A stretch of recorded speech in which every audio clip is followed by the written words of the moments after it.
nono Moitarado que eu participo, e eu vou puxar um pouco para o lado da psicologia, né? Porque nós ouvimos muitos cientistas e a ideia é fazer essa troca. Quando Manuel da Nóbrega desembarcou com Tomé de Souza em Porto Seguro, em 1549, ele escreveu para Inácio de Loyola: esta terra é habitada por uma gente que nós não sabemos se é gente ou animal. E nós estamos aqui para lhes conceder uma alma através do batismo. E assim eles serão cristãos, que é a verdadeira religião, e servos da coroa portuguesa. Isso está no meu trabalho de 20 e tantos anos atrás, que é uma análise das cartas jesuíticas, né? Quem ouviu o Verá Poti falar consegue imaginar que todos os brancos que vieram para cá, que se consideram mais inteligentes do que quem não é branco, não viu valor nenhum nesses habitantes, viu apenas corpos. Um corpo masculino que podia ser forçado a trabalhar, inicialmente carregando toras de pau-brasil, e o corpo das mulheres, que lhes abriria as pernas e com as quais, como dizia o Darcy Ribeiro, começou a protocélula do povo brasileiro, que é uma mãe guarani, tupinambá, pataxó, etc., etc., e um pai português.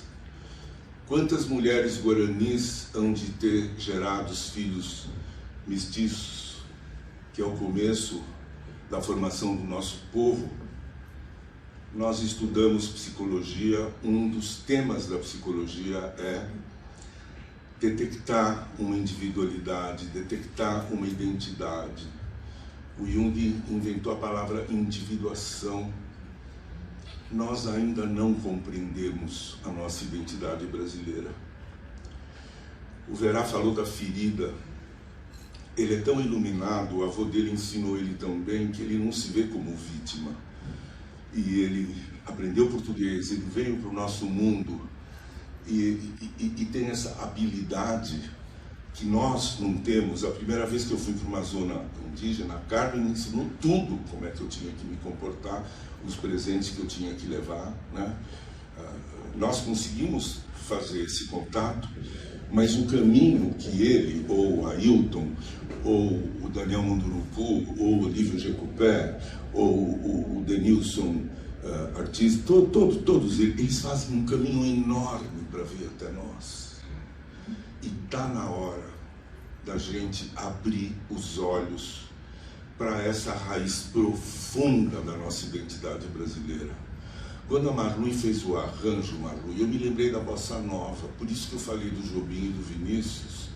Quer dizer, a partir de uma musicalidade indígena, você criou uma coisa deliciosa da gente ouvir, mas os brasileiros não conhecem isso, como não conhecem, né, música, culturas indígenas, etc. Quer dizer, o nosso grande problema, mas é um problema do Homo sapiens. O Homo sapiens se achava melhor do que o Neandertal. Ele extinguiu o Neandertal, extinguiu 20 outros tipos de homínidas. O Homo sapiens, ele é belicoso, ele quer dominar, ele quer imperar, ele quer acabar com as diferenças, ele se acha dono do planeta. E o que está acontecendo é obra da civilização branca ocidental.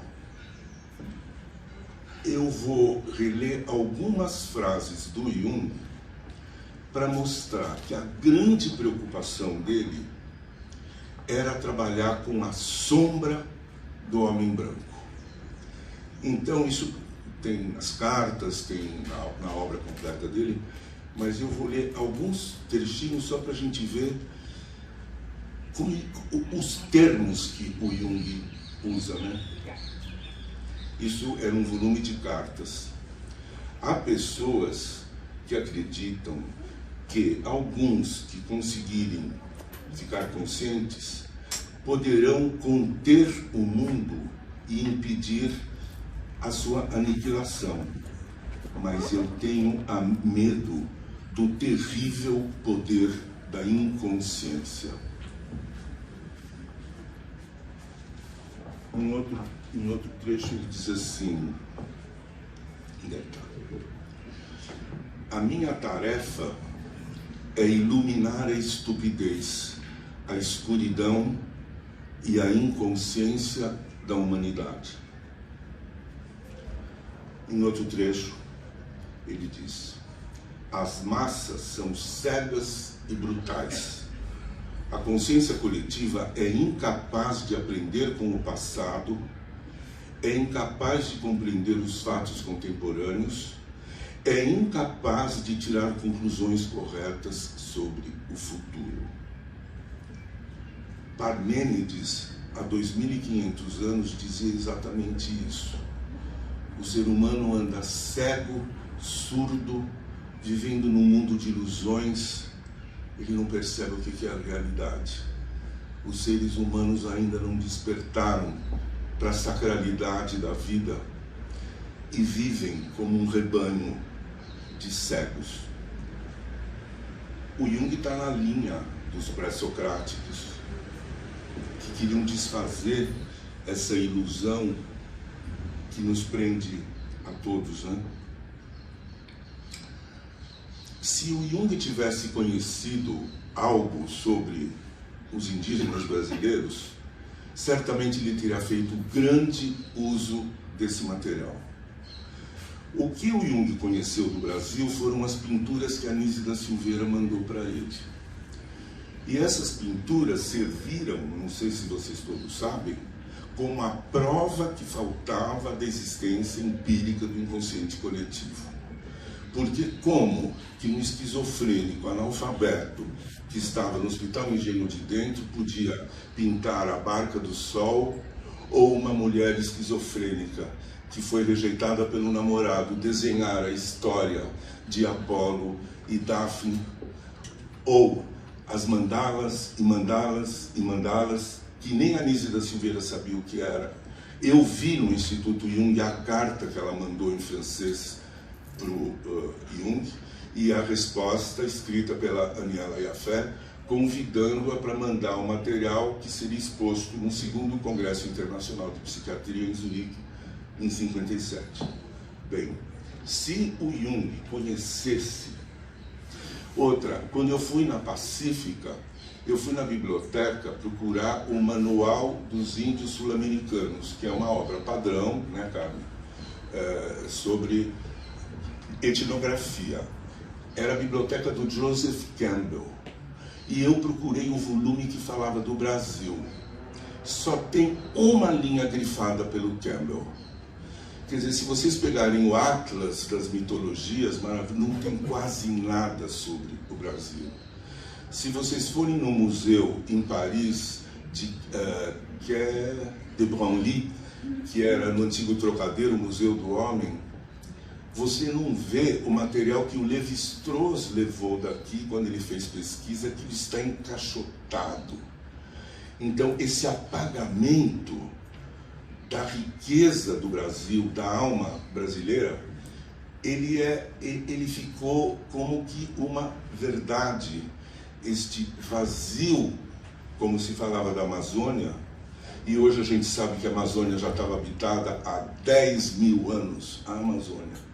O Piauí, a Niede Guidon, crê que ele foi habitado há 50 mil anos.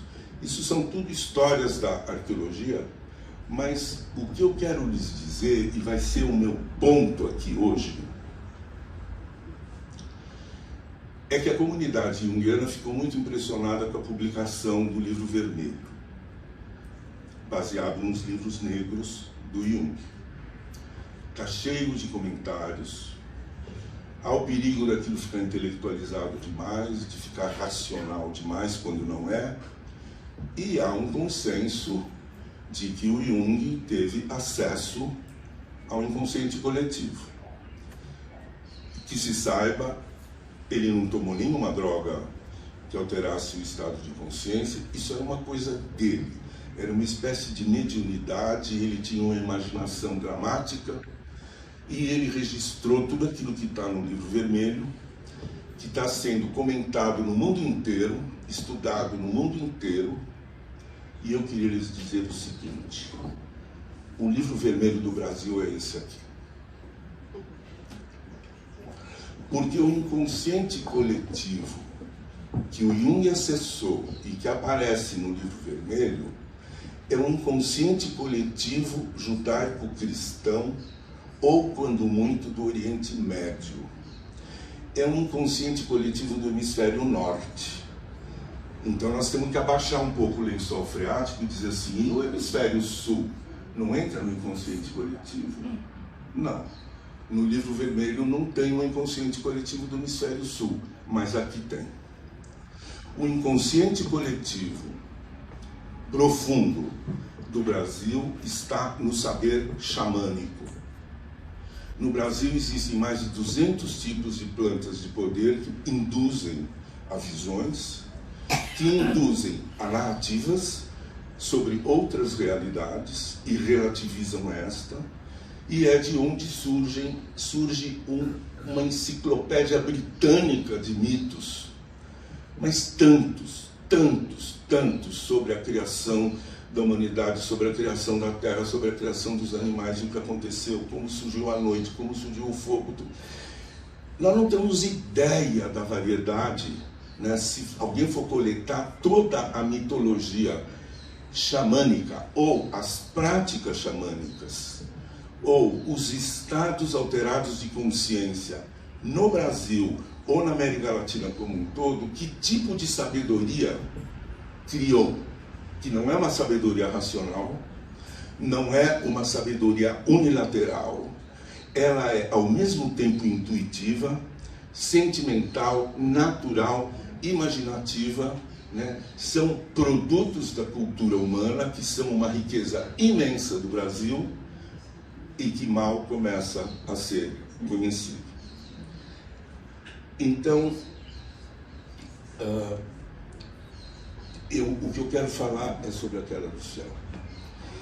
Quando o Tito pediu para eu dar um título para minha palestra, sem eu pensar, me veio o começo da Divina Comédia. E o Leão também usou, só que o dele é na entrada do inferno. O meu título vem das primeiras linhas da Divina Comédia. Nel mezzo del camin di nostra vita mi trovai in una selva oscura perché la via dritta era smarrita. No meio do caminho da minha vida me encontrei numa selva escura porque o caminho reto se perdeu. Então eu dei o título Estamos Todos Perdidos numa Selva Escura. A selva escura é a nossa consciência. Uma parte do povo brasileiro não está na selva escura. Mas, no mínimo, 75 milhões está. Por que está numa selva escura? Porque perdeu a capacidade cognitiva.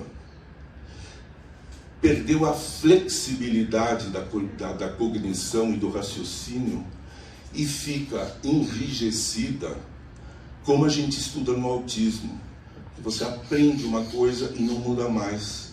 Então, há milhões de pessoas que vão voltar daqui a uma semana com uma cognição que foi feita em 2017 e que não incorporou nada mais, o que é um rebaixamento da capacidade cognitiva do povo brasileiro, que para mim é pior do que o coronavírus, porque é um vírus psíquico, ele é um vírus neurológico e nós não sabemos no que vai dar isso. Então, essa é a selva escura. A selva escura é quando a gente não vê estrela guia, não vê luz de farol, não tem um líder que aponte o caminho e fica todo mundo que nem barata tonta, sem saber para que serve a vida e como é que se cria um país. E para que serve a cultura, e para que serve a educação. Isto virou uma matéria como aquela que o Dante descreve na descida do inferno.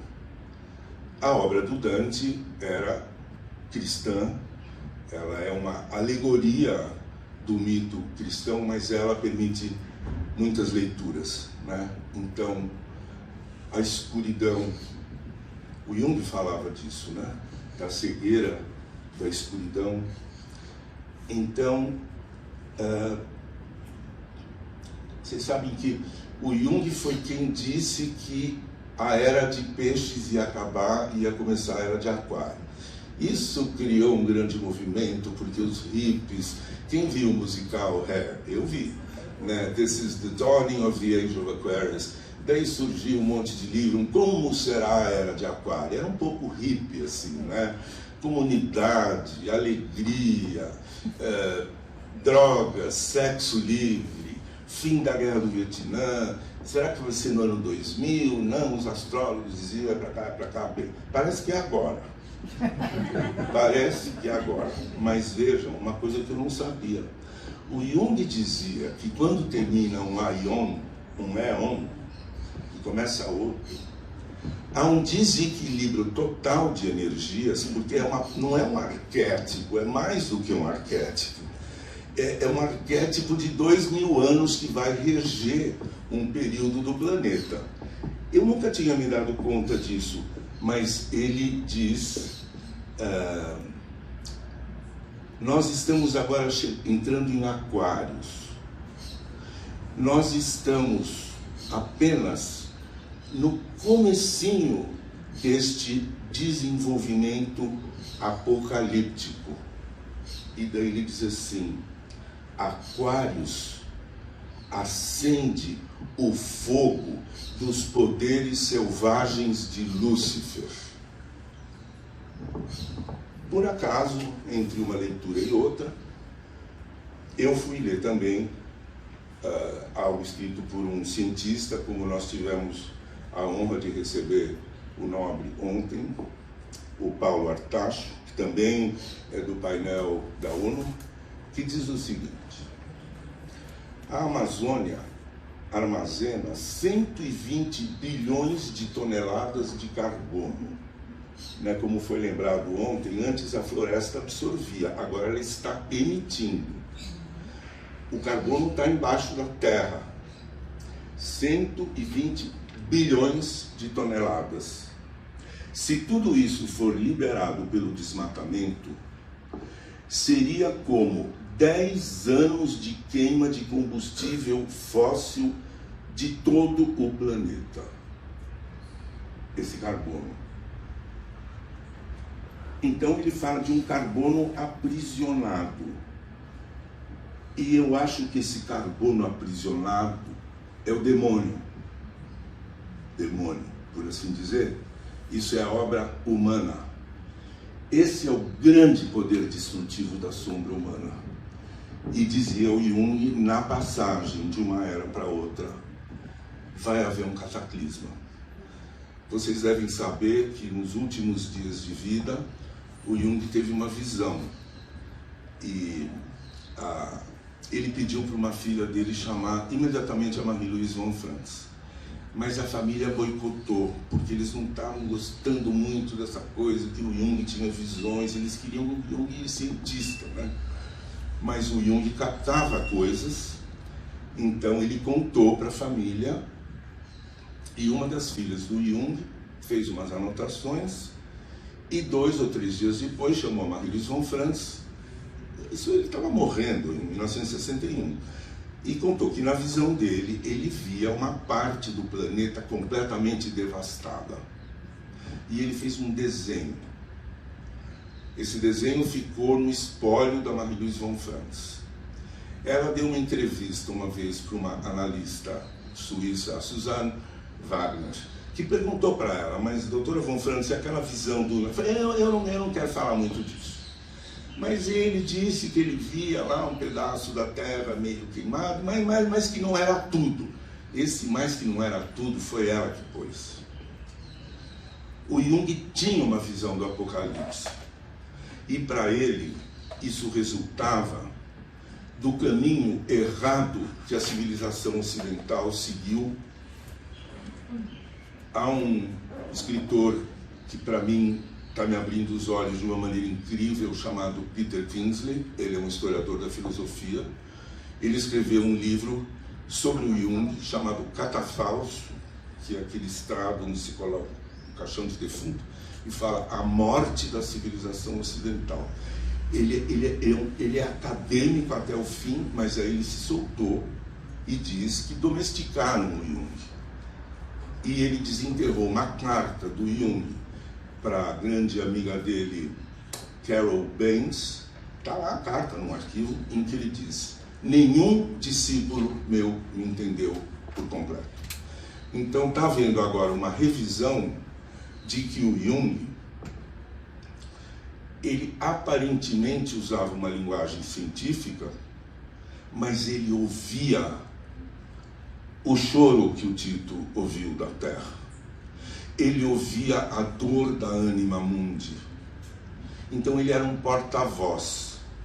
A palavra profeta não é aquele que prediz o futuro, é aquele que empresta a sua voz para falar pelos deuses, ou pela natureza, ou pelos animais. O Jung era isso. Eu quero me filiar a essa tradição. Então, eu disse ontem, quando surgiu um debate entre o professor Nobre sendo otimista e o Leão Serva sendo pessimista, eu falei, com licença, a questão não é essa. Não é nem pessimismo, nem otimismo. A questão está de olhos abertos, vigilantes, atentos, para ver o que está acontecendo no mundo. Porque o problema é a cegueira. E se você ficar de olhos abertos, não adianta nada dizer eu sou otimista. Que diferença faz eu ser otimista? Basta ver nos jornais a sequência impressionante de desastres, patologias, violências e descontrole das forças da natureza. Isso está acontecendo, mas se você for fazer um catálogo, está ali o fim anunciado. E nós não sabemos exatamente como vai ser, mas já se fala do ponto de não retorno da floresta. O professor Nobre acredita que é possível emissão zero de gás carbônico, parar imediatamente o desmatamento e a queima. Eu falei, professor, mas depende de quem ganhar a próxima eleição. Como? Não adianta dizer temos planos. Não adianta dizer que a nossa juventude é empreendedora. A educação vai ser destruída no Brasil, a cultura vai ser destruída. Claro, nossos jovens, eles são empreendedores, mas o poder é o poder. É o poder. E nós não vamos olhar para isso daí. Então, eu não consigo ficar com a alma leve, porque eu acho que o momento é muito sério.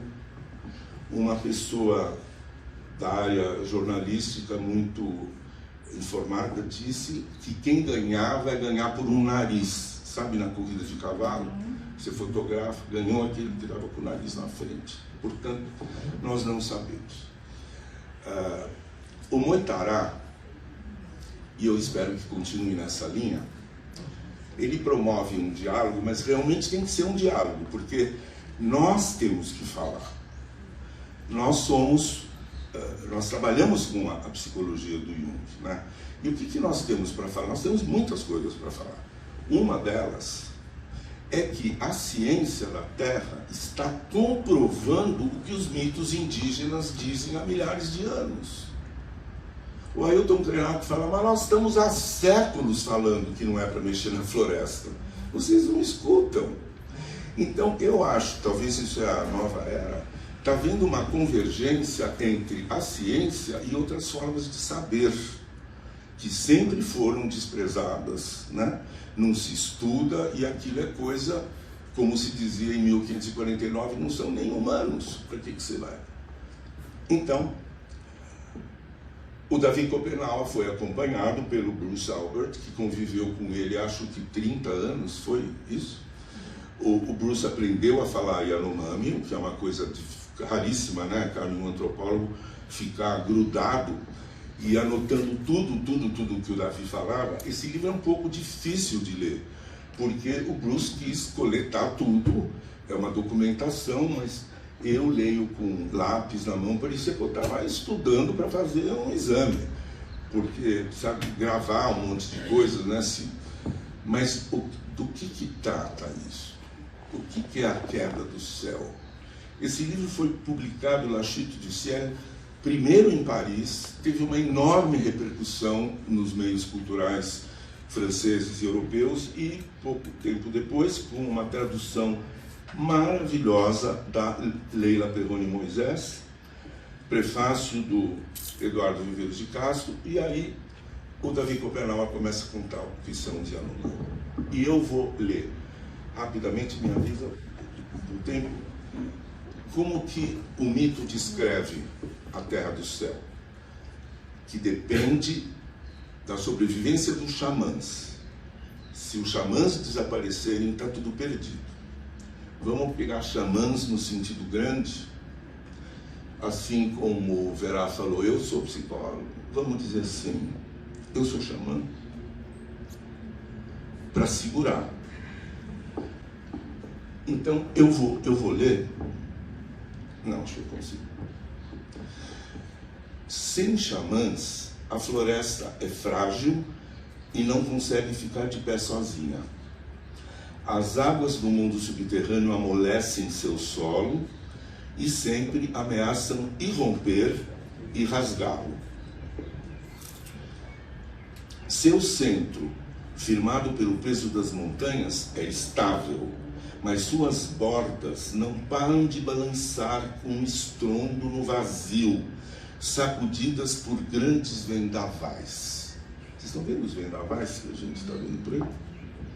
Se os seres da epidemia continuarem proliferando, os xamãs acabarão todos morrendo e ninguém mais poderá impedir a chegada do caos. O ser da terra, o ser do tempo encoberto, o ser da noite ficarão furiosos. Chorarão a morte dos xamãs e a floresta vai virar outra. O céu ficará coberto de nuvens escuras e não haverá mais dia. Choverá sem parar. Um vento de furacão vai começar a soprar sem jamais parar. Não vai mais haver silêncio na mata. Depois, o solo vai se rasgar aos poucos e todas as árvores vão cair umas sobre as outras. Imagine uma fenda na terra e a floresta inteira sendo tragada, entrando nesta fenda. Isso já aconteceu muito tempo atrás, mas os brancos nunca se perguntaram por quê. Não se preocupam nem um pouco. Só querem saber de continuar escavando a terra em busca de minérios, até um dia encontrarem Xiuaripó, o ser do caos. Se conseguirem, aí não vai haver mais nenhum xamã para rechaçar os seres da noite. Se nosso sopro de vida se apagar, a floresta vai ficar vazia e silenciosa. Nossos fantasmas, então, irão juntar-se aos muitos outros que já vivem nas costas do céu, porque o céu é como se fosse uma tampa. Nós vemos o lado de cá, mas tem as costas do céu. Isso é muito importante. Então o céu, tão doente quanto nós, por causa da fumaça dos brancos, vai começar a gemer e se rasgar. Todos os espíritos órfãos dos antigos xamãs vão cortá-lo a machadadas, vão retalhá-lo por inteiro com muita raiva e vão jogar os pedaços na terra para vingar seus pais falecidos. Aos poucos cortarão todas as amarras do céu. O céu está amarrado em estacas na borda da terra. Então, essas amarras vão ser cortadas. As costas do céu sustentam uma floresta tão grande quanto a nossa. Olha o que o mito está dizendo. O céu vai cair, mas nas costas do céu tem outra floresta.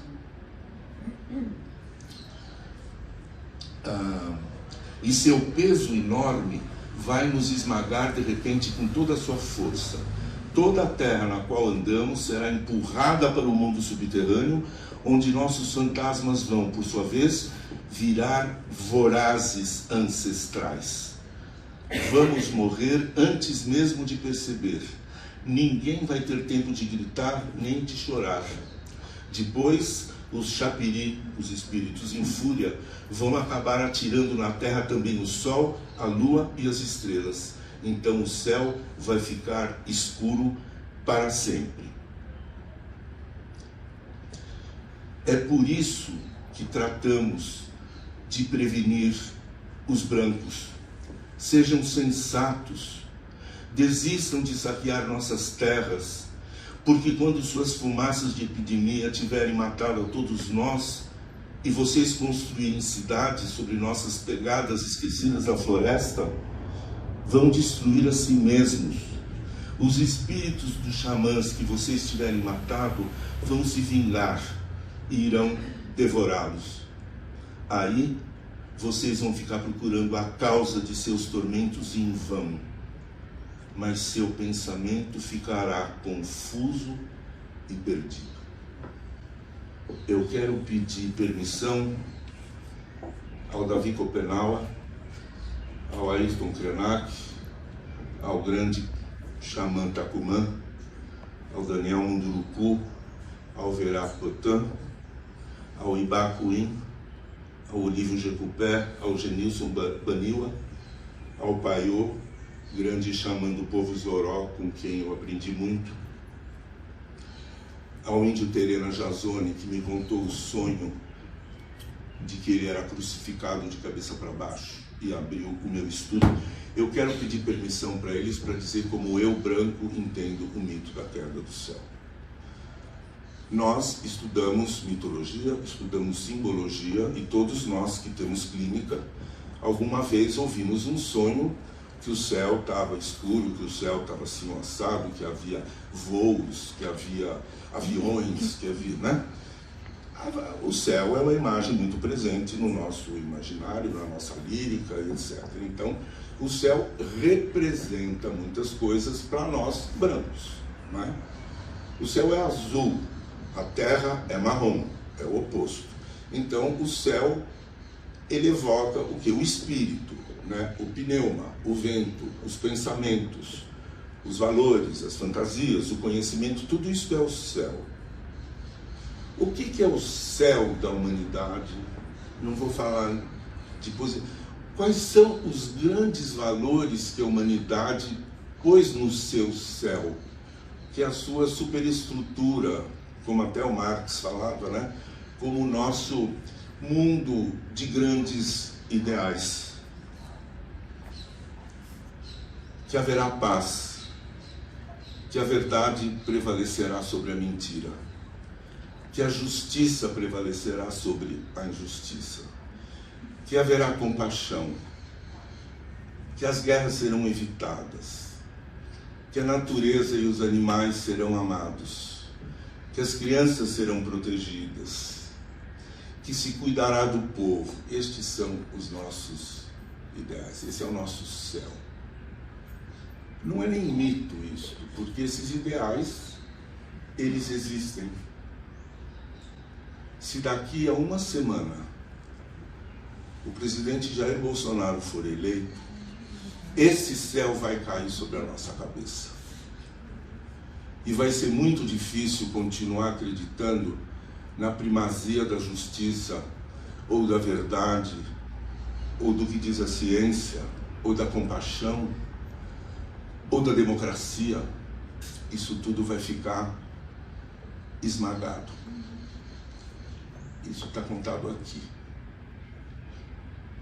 Por isso eu acho que nós temos que nos conectar com uma percepção indígena de milhares e milhares de anos do que acontece quando a gente perde esse sentido de totalidade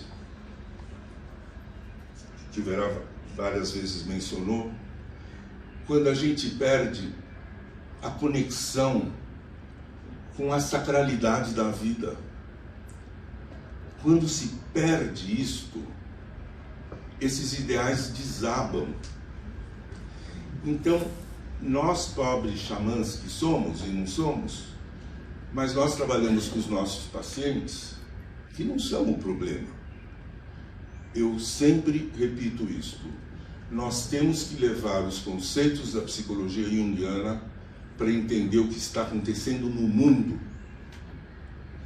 A Letícia contou ontem um sonho e eu falei para ela, este sonho é coletivo e é impressionante, em que uma mulher estava numa aldeia mexicana, como se fosse a da Sabina, Maria Sabina, né? É um lugar de conhecimento, um lugar de cura, um lugar de previsão. Fala rápido, Letícia, como é que era o sonho mesmo? Estou num pueblo no México, estou lá só de passagem. Eu não vou lembrar exatamente. Sim. Isso é o que eu lembro. Então vem uma mulher que diz que algo está acontecendo com os pássaros estão morrendo e algo está acontecendo no mundo, muito terrível, e a convida, a chama, né, elas estão num lugar aberto, e ela tem nas suas mãos um pássaro negro, com o peito aberto, e coloca esse pássaro sobre uma pedra, e coloca sua mão por dentro desse peito aberto do pássaro, seguindo um caminho negro da contaminação, e puxa de lá este algo negro. Do peito ou da asa? Isso está dentro do pássaro, na altura da asa. Okay. E dá para ela comer. Repete. Ela tira essa coisa contaminada que está no pássaro e dá para esta peçonhadora comer, porque isso vai ajudar a trazer a cura. Vocês percebem a imagem? A Letícia gosta mais de deixar a imagem, mas eu digo para ela, eu adoro o namoro entre a imagem e a palavra. Quando a imagem vira palavra e a palavra vira imagem, eu acho que elas são gêmeas. E eu tive vontade de falar isso. O que está contaminando o pássaro, que é o espírito também, e se for um urubu, que nas mitologias indígenas é um pássaro importantíssimo, né, cara? E, na verdade, o urubu, ele é o lixeiro da nossa vida capitalista, porque ele limpa, né? Um bicho feio, mas ele é fundamental, né? Bem, ele é um pássaro, na alquimia existe esse pássaro negro, na Nigredo. A questão é que esse pássaro está contaminado. O pássaro é o que cria esses valores, né? E nós temos que comer a carne contaminada. O único jeito de curar é nós digerirmos e metabolizarmos o veneno que nós próprios criamos. Eu acho que esse sonho contém uma coisa fundamental, que é o que o Jung dizia, o trabalho com a sombra, o trabalho com a destrutividade nossa. Nós temos que comer isso, olha só. Nós temos que ter a coragem de olhar para o que está acontecendo. Portanto, não se trata de otimismo ou de pessimismo. Nós temos que olhar, nós temos que digerir e talvez transformar isso em nós.